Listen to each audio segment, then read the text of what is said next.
Tudo tanto! Fala galera, aqui são os meninos de Fora da Vila mais uma vez. Eu sou o Carlos. Eu sou o Danilo e hoje é dia de pré-jogo. A gente dá uma pausa aí no nosso dia. Voltaremos na quinta-feira, mas amanhã tem Santos e Barcelona de Guayaquil. Na verdade, Barcelona de Guayaquil e Santos, porque o Santos viaja para enfrentar o Barcelona.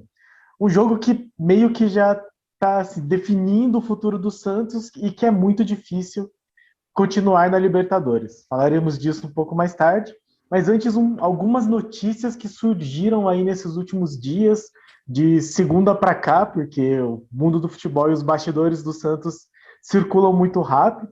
Então, muitos rumores, muitos nomes estão sendo jogados aí na torcida santista. Algumas situações estão sendo muito controversas. Talvez até a questão do gerente de futebol, a falta de um gerente de futebol, de um executivo, proporciona esse tipo de situação, né? Então ninguém do clube vem esclarecer o que é verdade, o que não é. E falando de executivo de futebol, uma das novidades é que o Santos está negociando a vinda de um executivo de futebol. No caso, o Mário André Mazzucco, que é, no momento, executivo de futebol do Cruzeiro. E assim, a gente estava até conversando aqui sobre o Mazuco, que foi o nome que apareceu agora, foi acho que umas 2 horas que a gente começou a falar desse nome, né? Começou a ser falado.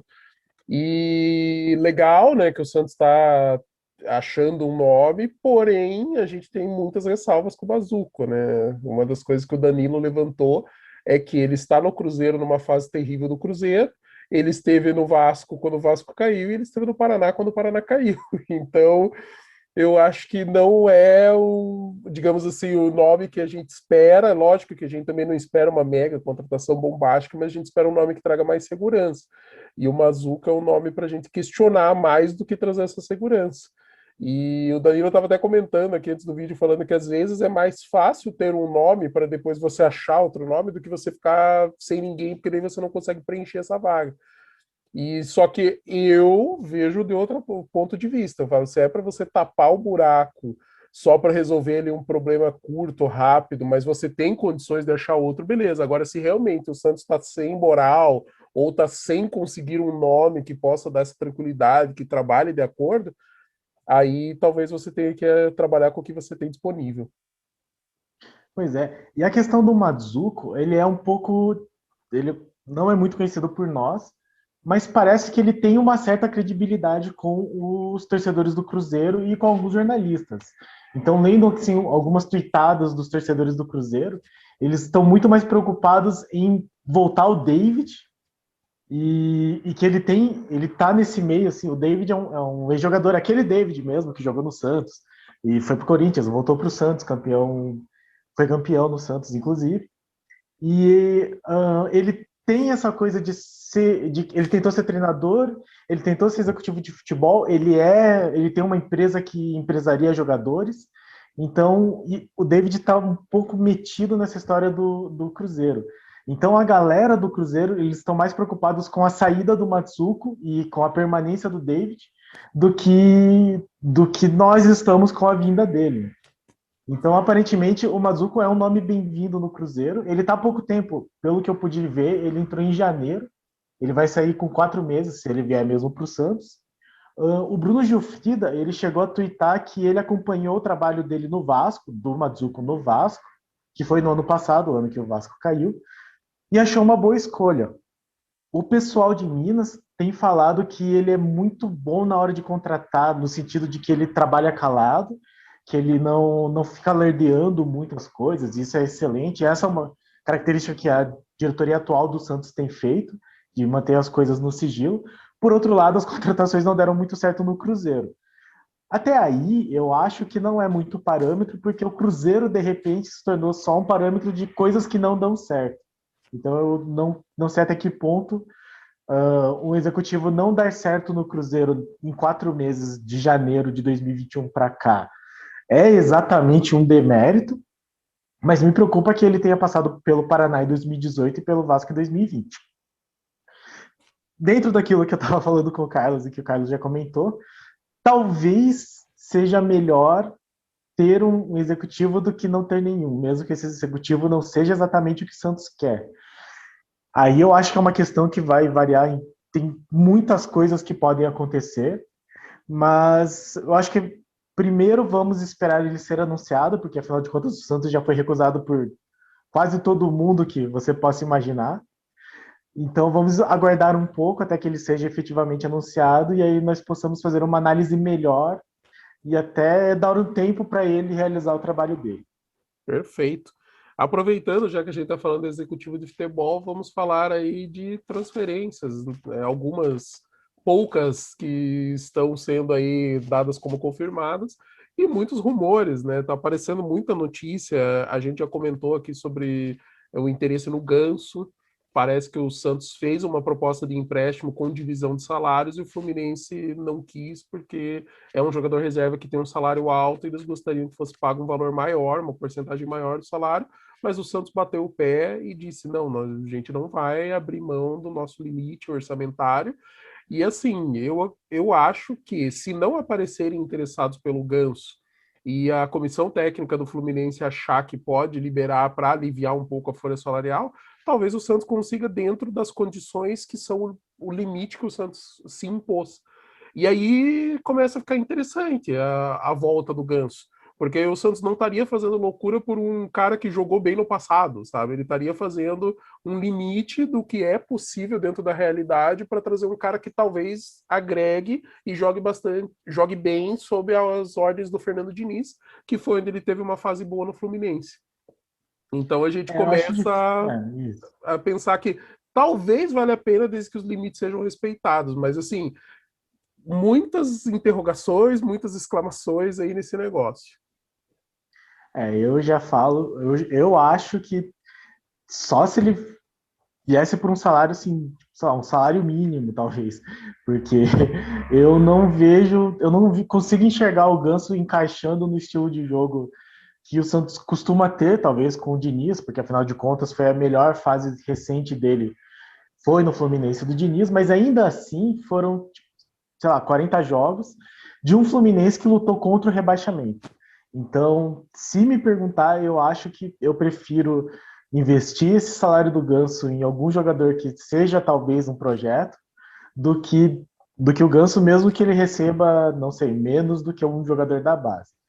Até porque existem várias outras questões que envolvem Ganso e a camisa do Santos. Mas, aparentemente, o negócio deu uma esfriada, porque o Santos deu uma. Foi rígido nas suas condições, o Fluminense não aceitou, mas o Ganso já disse que abre mão do salário, tem essa notícia circulando também, abre mão de uma parte do dinheiro. Parece que ele está fazendo muita força para vir. Eu não confio mais no futebol dele, mas é isso. Vestiu a camisa do Santos, nós vamos torcer para ele jogar bem. Não tem muito o que fazer assim, a essa altura do campeonato. É, E aí tem outro nome que está chegando, que parece que já foi liberado pelo Internacional e já vem para o Santos para fazer exames, que é o Marcos Guilherme, atacante que passou pelo São Paulo, que o pessoal do Atlético Paranaense, a gente conhece por causa do Atlético Paranaense bastante, e que estava no futebol internacional, o Inter comprou, mas ele não tem sido muito aproveitado. E também, assim, é um jogador que não caiu nas graças da torcida. pelo que a gente tem lido, ele foi bem com o Eduardo Cudê, mas a partir do momento que o Cudê saiu e o Abel Braga assumiu, ele já perdeu espaço e esse ano ele está jogando. Ele tem jogado alguns jogos do Gaúcho, tem entrado, então é um jogador que o ritmo de jogo talvez não seja um problema. Ele já vai vir talvez com um bom preparo, com ritmo já para poder reforçar o Santos desde o começo. Mas ele é um cara que quando apareceu, ele apareceu muito bem. Ele era muito bem cotado, assim, ele jogou em várias seleções de base, acho que até na seleção sub-20 ele chegou a jogar, e era um dos destaques do Atlético Paranaense, assim, de uma geração, assim, das tantas que eles formam, e só que ele foi um cara que ficou limitado, assim, ele nunca chegou a ser o jogador que se esperava, que é um jogador rápido, com habilidade, visão de jogo.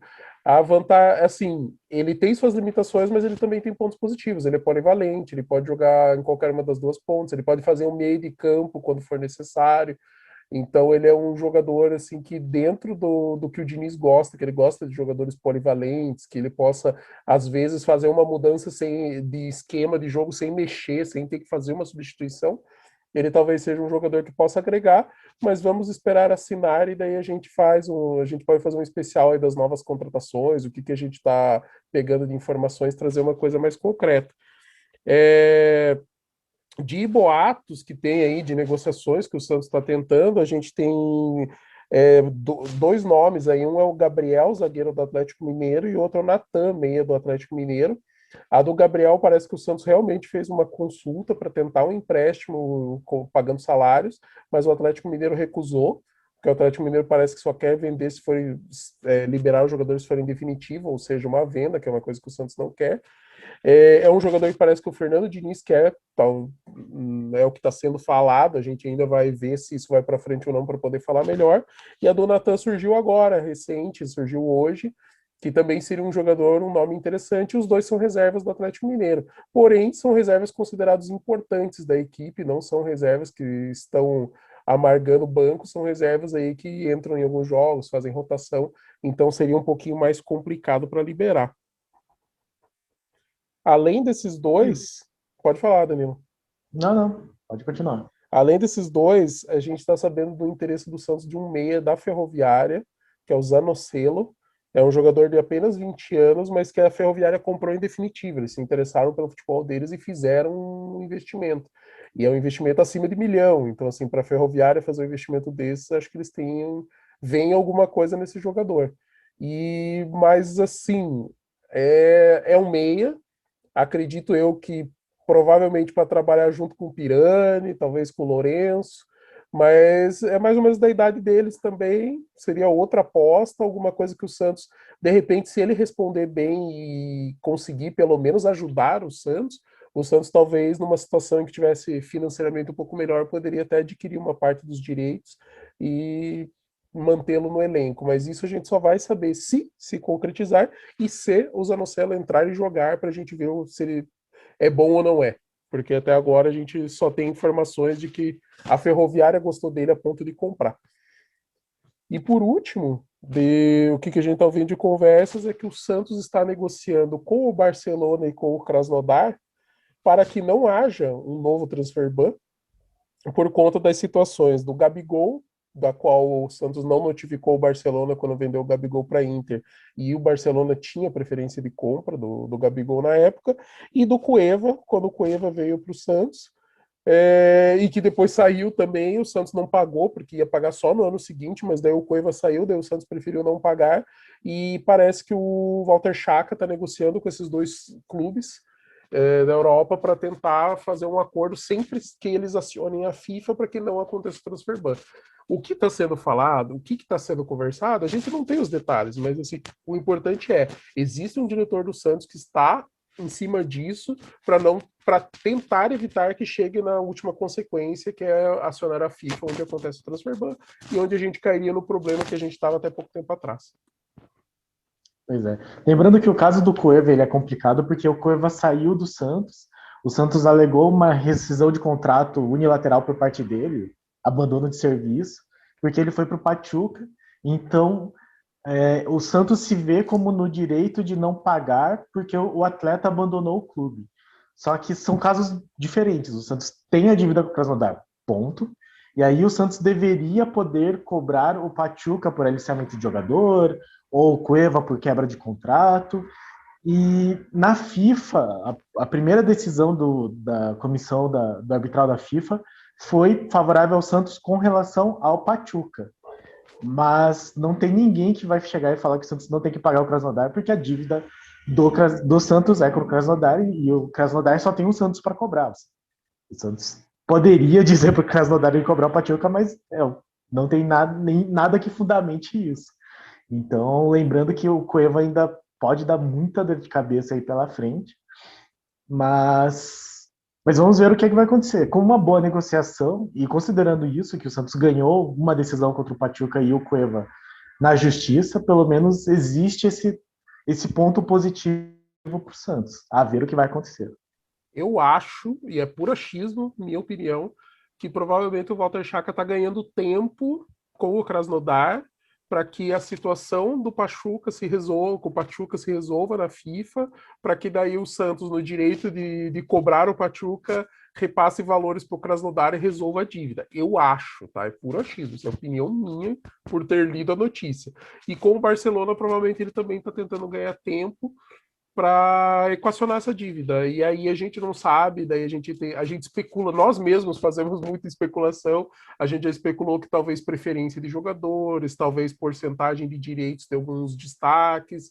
Aí varia muito, né? Porque pode acontecer tanta coisa, pode ser tanta coisa diferente que o Santos pode jogar sem dinheiro, tá? Sem envolver um valor, porque o Santos hoje tem dificuldades financeiras graves. Então a gente acredita nisso. E é isso, cara. De giro de notícias, a gente falou o que tinha para falar. Agora a gente vai para o pré-jogo para fazer o jogo da. Eu não sei como chamar esse jogo. Sei lá, vamos chamar de jogo do milagre, porque basicamente é o que tem que acontecer. Classificar para a próxima fase da Libertadores seria um milagre mesmo. Precisariam de muitas coisas, e as estrelas se alinhando, um eclipse solar, passagem do cometa Halley, tem muita coisa para o Santos classificar. E nada disso é mais difícil do que o Strongest ganhar do Boca Juniors, que é uma das condições.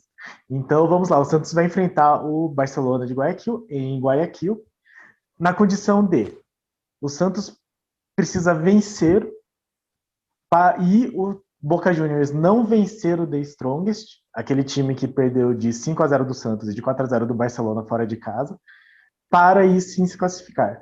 E cada vez que eu olho, eu acho uma coisa mais difícil que a outra. Assim. Eu bato o olho e penso, o Santos não vai ganhar do Barcelona. Depois eu penso, não, pode ser até que ganhe, mas de jeito nenhum o The Strongest vai ganhar do Boca. Mas, enfim, é futebol e essas duas coisas às vezes acontecem, mas é muito, muito, muito difícil. E para ir para a Sul-Americana, o Santos precisa só ganhar ou empatar. Nessa ganhe ou empate, o Santos vai para a Sul-Americana. Mesmo que vença e o Boca vença também, está na Sul-Americana. E aí vai para aquele sorteio do mata-mata com os primeiros colocados de cada grupo. Assim, eu acho praticamente impossível o Santos continuar na Libertadores. É muito complicado, é muito difícil. E é difícil por quê? Porque o The Strongest é um time que é extremamente limitado e eles se fazem valer da altitude para conseguir ganhar os seus jogos. Coisa que normalmente fora de casa o Strongest não joga nada, e a maior prova foi ter tomado 5 do Santos. A gente viu como foi o jogo, o Santos foi muito superior tecnicamente e foi fácil fazer 5, não foi difícil. E então não tem como falar dessa possibilidade do Strongest ganhar do Boca. Pode acontecer? Lógico que pode. De repente o Strongest faz o jogo da vida deles, eles conseguem fechar tudo bonitinho, a casinha ali, joga no contra-ataque, de repente com um golzinho ali mata o jogo, ou mesmo consegue arrancar o empate, que já interessa pra gente.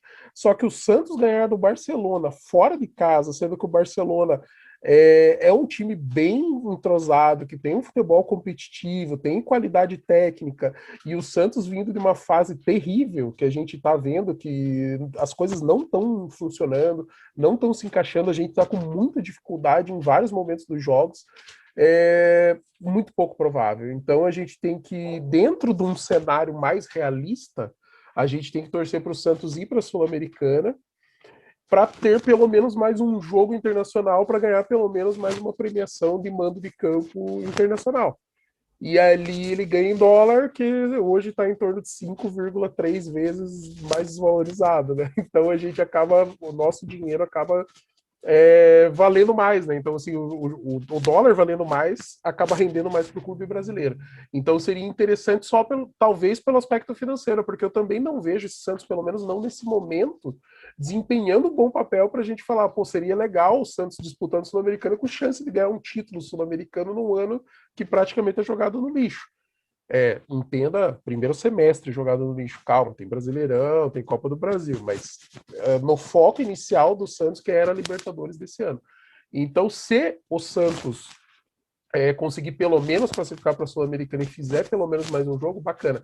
Mas o que a gente quer ver, além do Santos fazer de tudo, mostrar a raça, mostrar que quer a vaga da Libertadores, independente de resultado, ganhar lá do Barcelona fora, apresentar força, mostrar que o time está aguerrido e lutando para melhorar, a gente vê o desenvolvimento, a evolução do time. Então, se de repente o Santos jogar muita bola, mesmo que não classifique, mas leve a vaguinha da Sul-Americana, e aí vai para um jogo que talvez seja bem complicado, pegar uma equipe difícil que classificou em primeiro, o Santos ir para cima, fazer 2 bons jogos, começar a disputar meio que de igual para igual, cara, show de bola, a gente tá vendo o que a gente quer, que é um time que vai lutar sempre, que vai conseguir ganhar alguns jogos que serão importantes nesse ano, principalmente para a gente conseguir ter um campeonato tranquilo na primeira divisão, não correr nenhum risco de rebaixamento e, de repente, ir ganhando alguns joguinhos ali na Sul-Americana, quem sabe, chegar até uma semifinal, abocanhando prêmios, de repente até tentar ali aquela cutucadinha para levar o título,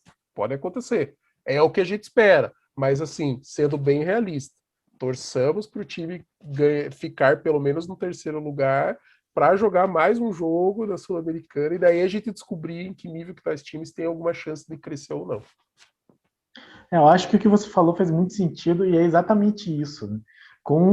Agora vão ser 2 semanas e um dia de trabalho do Diniz, então 15 dias aí de trabalho do Diniz, com só um jogo no meio, e aí agora sim a gente pode cobrar algum tipo de evolução, né? Eu entendo que uma semana com o jogo na altitude que foi o caso contra o The Strongest, não era o mesmo cenário. Mas agora a gente tem que ver, mais do que resultado, mais do que classificação da Libertadores, ver alguma evolução nesse time, ver se esse time tem algum padrão de jogo, ver se mostra que melhorou com esse tempo de treinamento, que é um tempo que não vai mais ter. Agora vai começar os outros campeonatos. Tem Campeonato Brasileiro já no sábado, tem Copa do Brasil na terça-feira. Inclusive, são 2 jogos fora de casa, então o Santos vai ficar 10 dias aí só viajando, nem vai voltar para treinar. Então, esses 15 dias que o Diniz teve tem que mostrar algum tipo de resultado amanhã, mais do que classificação da Libertadores. A Sul-Americana é o mínimo, tem que conseguir, não pode ficar tipo atrás do The Strongest. Mas são Copas sul-americanas, né? Copas da América do Sul nunca é fácil, sempre é pedreiro. E aí, para a gente ter uma noção de como vai ser difícil, a gente traz aqui alguns dados, né? O Santos, primeiro, é o time brasileiro com menos finalizações certas na Libertadores, até porque os outros times brasileiros estão muito bem, assim, até o Fluminense, que a galera não levava muita fé, tá indo bem também. E o Santos venceu só um dos últimos 15 jogos fora de casa, que foi um bom jogo. Então, se a gente for analisar assim pelo retrospecto, pelo menos foi aquele jogo contra o São Lourenço. Mas era um outro time, era uma outra realidade, não existe mais aquele projeto de trabalho. Assim, foi o único jogo realmente bom do Roland e acabou. E o Barcelona não perde como mandante há 18 jogos, desde setembro do ano passado, quando perdeu do Flamengo, que era o Flamengo, enfim. Perdeu de 2-1 e desde então o Barcelona não perde em casa. E já que a nossa vida já não está tão difícil mesmo, né? Tá tranquilo, é só ganhar do Barcelona e o Boca perder do The Strongest. Ainda iremos sem Marinho e sem Alisson e Giamota, que estavam suspensos, né? O Alisson conseguiu um cartão vermelho que ninguém viu, ninguém sabe, ninguém viu, ninguém sabe como que aconteceu. Surgiu na súmula e eu fiquei sabendo só um dia depois. E o Giamota tomou o amarelo suspensivo, mas todos contávamos com a presença do Marinho, né? Os treinos davam conta de que ele estava em condições, mas na hora da viagem e de relacionar os jogadores, ele não apareceu na lista e o comentário que fica é que ele não está em condições plenas, até de confiança, mas de físico também, possivelmente.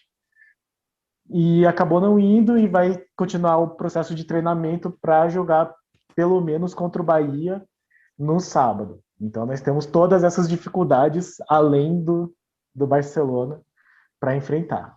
Lembrando que o Marinho teve uma lesão muscular na coxa no final da temporada passada, já no 2021.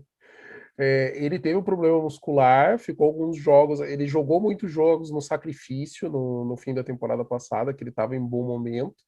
Aí ele teve a lesão agora, parou, era para ter sido cerca de 10 dias de recuperação, já vai fazer muito mais que 2 semanas, acho que faz uns 20 dias já que ele está num processo aí fora de jogar, né, com assim, condições plenas de jogo, né? Ele está fazendo um esforço parece que ele está treinando em 3 períodos, fazendo fisioterapia para poder recuperar o mais rápido possível para ele ficar disponível para o Campeonato Brasileiro, pelo menos. Porém, o que a gente tem que pensar é o seguinte: o Marinho era um cara que nessa temporada ele começou muito mal, até por conta de lesão, por conta de ritmo de jogo, cansaço. O ano passado foi um ano muito intenso, principalmente para Marinho e Soteldo, que tiveram jogos Teve ali Covid também. teve Covid. Então, assim, foi bem complicado. O Marinho demorou um tempo para recuperar da Covid também. E ele é um jogador muito bom tecnicamente, mas ele tem que estar bem fisicamente para render. E a gente viu no começo desse ano um Marinho muito abaixo do que se espera, mesmo num dia ruim. A gente viu um Marinho que basicamente era só mais um membro dentro de campo e que pouco criou. E aos poucos, conforme ele estava voltando a ter ritmo de jogo, a gente começou a ver alguns momentos de Marinho, do Marinho que a gente conhece, só que não durou porque logo ele teve a lesão. Acho que ele teve um meio tempo bom e depois teve um jogo inteiro que ele jogou bem e foi só. E daí o Marinho já teve lesão, saiu e não voltou mais. E passa muito pela cabeça do jogador. E o Marinho é uma coisa que a gente já comentou, acho que num dos primeiros vídeos até, que o Marinho é um cara que ele se frustra muito com ele mesmo. Ele se cobra muito, ele é um cara que ele exige demais ele mesmo. É por isso que ele sempre briga quando ele é substituído, porque ele quer se provar, ele quer falar, eu tô bem, cara. E ele tá vendo que ele não tá, então ele se frustra, briga, xinga, bate. É normal, cada pessoa tem um perfil, o perfil do Marinho é esse.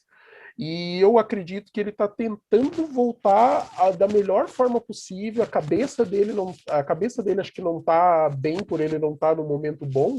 Então ele está querendo voltar o melhor possível para ter certeza que ele vai conseguir desempenhar bem o que ele tem de futebol. E aí voltar a ter um nível parecido com o que teve ano passado. E assim, pensando estrategicamente pro ano e não pensando para Libertadores, que praticamente a gente está fora, faz muito sentido o Marinho entrar quando está bem, tanto fisicamente quanto psicologicamente, porque são 38 rodadas e a gente precisa pontuar pelo menos o suficiente. Cara, o ano do Santos, que a gente estava prevendo que ia ser o ano passado de dificuldade, é esse ano. A gente tem que ter um ano tranquilo. A gente não tem que ficar correndo risco de rebaixamento e se der para abocanhar coisas maiores, melhores, bacana. Mas se não der e tiver um ano tranquilo, porque é um ano muito complicado financeiramente, é um ano muito complicado administrativamente. A gente começou com um projeto muito bom, estava se desenhando super bem, aí o Roland não funcionou, teve os problemas, saiu, agora a gente está numa sinuca de bico, praticamente fora da Libertadores, com um técnico novo que não era a primeira opção, nunca foi. O Diniz talvez seja terceira, quarta, talvez quinta ou sexta. E a gente precisa desenvolver o ano inteiro, sendo que a gente está sem executivo de marketing, sem executivo de futebol, membros do Conselho Fiscal saindo do Santos por possíveis ameaças, sabe? Então, assim, o ambiente do Santos, apesar da boa administração, a boa gestão administrativa do Ueda, é um ambiente muito complicado nesse ano e a gente está fazendo, assim, a administração está fazendo o melhor possível e está fazendo melhor do que muita gente consegue, sabe? Conseguiu quebrar o transfer ban, a gente teve o Soteldo por um bom período sendo decisivo, sendo que a gente não pagou um centavo e conseguiu não ter que pagar, né? Porque a gente só pagou o que devia. Então a gente tem que pensar que é um conjunto de fatores, são muitas coisas para levar em consideração e é bem complicado. Então, se a gente conseguir ter um ano tranquilo, que a gente consiga avançar em algumas fases aí, Copa do Brasil, próprio brasileiro, de repente a Sul-Americana, conseguir ganhar, subir umas 2 fases para ganhar uns prêmiozinhos em dólar, é show de bola. A gente não pode se iludir. No começo do ano tinha gente falando que o Tetra era obrigação, que exigia não sei o quê, por causa de um ano mentiroso que foi o ano passado. O ano passado a gente estava prevendo esse sofrimento. A gente só adiou o sofrimento. E ano passado o time se encontrou, muito dedo do Cuca na parte psicológica, que foi uma coisa que o Danilo já falou aqui, que acertou o time, conseguiu fazer com que o time jogasse de um jeito fácil, simples e que funcionou para os jogadores que ele tinha. Mas aquele time é passado, gente. Não tem mais Cuca, não tem Veríssimo, não tem Pituca, não tem Soteldo, e talvez mais para frente eu não tenha Caio Jorge, tá? Então a gente tem que ser realista. E nossa realidade no momento é queremos ter um ano tranquilo. Se o Diniz conseguir dar um ano tranquilo para nós, aí mais para o final do ano a gente planeja, projeta ano que vem e vê o que dá para fazer de bom, para daí sim ter um ano melhor e mais produtivo e talvez com mais dinheiro para poder sanar problemas dentro de campo também. É um pouco complexo isso de esperar que o ano tranquilo venha do trabalho do Diniz, mas é o que temos, assim, não tem muito mais o que fazer além de torcer. E, e essa questão do Marinho é complicada porque já o fato, de novo, né, a questão de não ter um executivo, você acaba tendo muito rumor e muita fala de torcedor sem ter um esclarecimento por parte do clube. Então, muitos torcedores já estão falando que o Marinho está fazendo corpo mole, porque o médico já falou que ele tinha condições e ele não quer ir, ele já está vendido, e daí já puseram o Flamengo e o Atlético Mineiro na conversa. E não tem nada disso, assim, nada vazou do clube, e é só rumores e especulações de torcedores. Mas a situação do Santos na questão de comunicação com o torcedor, da parte futebolística, ela meio que inexiste. Assim, a gente tem volta e meia coletivas do treinador e do presidente, que não era a pessoa que devia falar sobre isso, mas acaba acontecendo. E se nós olharmos friamente para a situação, é meio que isso, assim, é o Marinho vindo de uma temporada em que ele foi muito exigido, ele jogou no limite, ele já falava várias vezes que ele estava sem condições plenas, continuou jogando, teve lesão, parou, teve Covid, teve outra lesão, então é absolutamente normal que ele não se sinta à vontade para jogar o jogo, inclusive que exige viagem, é uma pressão muito grande, com a chance de ter frustração e de sofrer mais pressão ainda pela derrota ou pela eliminação, que é normal, muito grande também. Então faz todo sentido o Marinho não ir. Mas, na cabeça do torcedor, ele tá fazendo corpo mole. Então, é complicado isso, porque o torcedor é movido por paixão mesmo. Não vou aqui justificar, eu acho que não caberia esse tipo de coisa, até porque não saiu nada do Santos, exceto um médico que falou que ele tinha condições, e aí passa de novo pela falta de um executivo de futebol, alguém que fale para esse médico, tipo, gente, falem comigo e eu falo com a imprensa. Não falem com a imprensa direto. Mas o Santos não tem isso, enfim. Se vier, quando vier um executivo, talvez nós solucionemos isso. Mas a verdade é que a situação do Santos é complicada e, como disse o Carlos, conseguindo ir para a Sul-Americana e classificando qualquer outra fase aí já é excelente. Claro, se acontecer um milagre da classificação da Libertadores, ficaríamos muito felizes, mas a chance é muito pequena. Mas, só para fechar aqui, lembrando que às vezes acontecem milagres. No ano passado, no mesmíssimo grupo do Santos, o Delfim, com 4 pontos, tinha mais ou menos a mesma chance do Santos, precisava ganhar do Olímpia fora de casa e uma derrota do Defensa e Justiça, pois o Delfim, que só tinha ganhado em casa por causa da altitude e tinha perdido todos os jogos fora, ganhou do Olímpia em Paraguai, e o Santos, no último minuto, com o gol do Marcos Leonardo, se não me engano, eliminou o Defensa e Justiça e classificou o Delfim com 7 pontos. O Delfim se classificou com 7 pontos. Então, às vezes, esse tipo de coisa acontece no futebol. Né? O Delfim foi lá e aí caiu no sorteio contra o Palmeiras, essa porcaria de time que tem muita sorte. Mas, enfim. E aí o Defensa e Justiça foi para a Sul-Americana e foi campeão. Então, as coisas podem acontecer de várias maneiras no futebol, né? Provavelmente o Defensa e Justiça está mais feliz campeão da Sul-Americana e da Recopa do que classificado na Libertadores e perdendo na primeira fase. Então, vai que, né? É verdade, o Danilo tem razão. A gente nunca conhece os caminhos aí que os deuses do futebol reservam aí para os afortunados. É isso, pessoal. A nossa análise pré-jogo, com todos os rumores aí que a gente está ouvindo, está acontecendo muita coisa essa semana, está acontecendo bastante coisa. O Danilo já levantou a mão, já tem mais coisa aí para trazer, Danilo. Só para comentar que os repórteres, né, a imprensa noticiou que o Diniz treinou com o Madison no ataque e com o Ivonei no lugar do Giamota.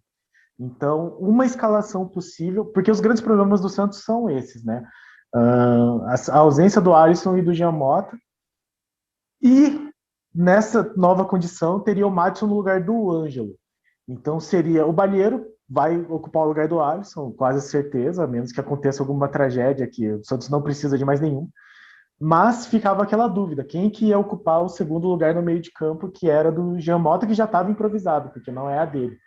Então, o treino que foi feito foi com o Ivonei, que faz sentido, porque o Ivonei é da posição, só que ele vem de atuações ruins, atuações fracas, até pelo Paulista, naqueles time C do Olan, ele não tem jogado tão bem. Então, possivelmente, entre o Ivonei, eu acredito que vai acabar sendo isso mesmo, mas esperem para ver aquela coisa que teve do Copete entrando na lateral, o Felipe Jonathan indo para o meio, eu acho muito possível. E o Ângelo, o Madison na ponta no lugar do Ângelo, eu não sou a favor, mas eu entendo no sentido que o Madison corre muito.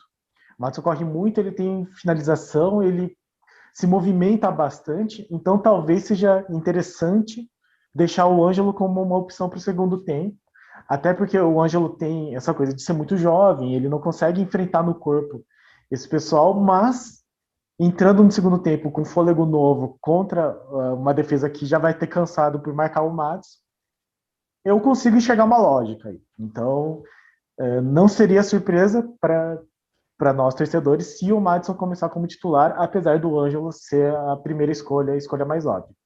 Em sendo assim, nós teremos João Paulo, Felipe Jonathan parar nas laterais, Kaique Luan Pérez, não vai mudar isso, Balieiro no lugar do Alisson, de primeiro volante, possivelmente o Ivanei no lugar do Jean Mota, Pirani meio campo, Lucas Braga, Caio Jorge e aí Madison ou Ângelo. Inclusive, imaginando diversos cenários assim na mente, eu consigo pensar no segundo tempo do Ângelo entrando para.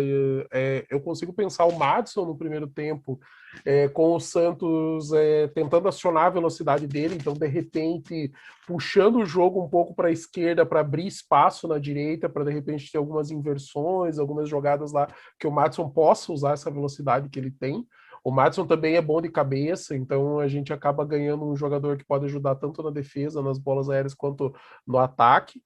E no segundo tempo, dependendo de como tiver o time do Barcelona e de como tiver o Pará nas situações, o próprio Madison recuar para a posição dele, o Ângelo entrar e de repente até fazer uma dupla, onde a gente teria um jogador de habilidade com um jogador de velocidade para abrir espaço também, né? Para aproveitar o que o Ângelo pode tentar cortar para dentro e abrir espaço. Enfim, tem muitas coisas que dá para fazer. Aquela jogada do Diniz de abrir o Pirani para a direita e de repente o Madison fechar em velocidade pelo meio, pode acontecer. As variações são muito grandes.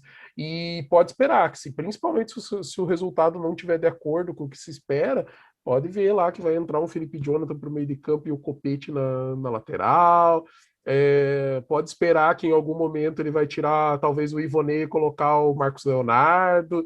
E o que a gente viu de substituição é o que o Diniz faz, cara. A gente pode não concordar, mas a gente tem que também começar a se acostumar, porque provavelmente vai acontecer em vários momentos nessa temporada.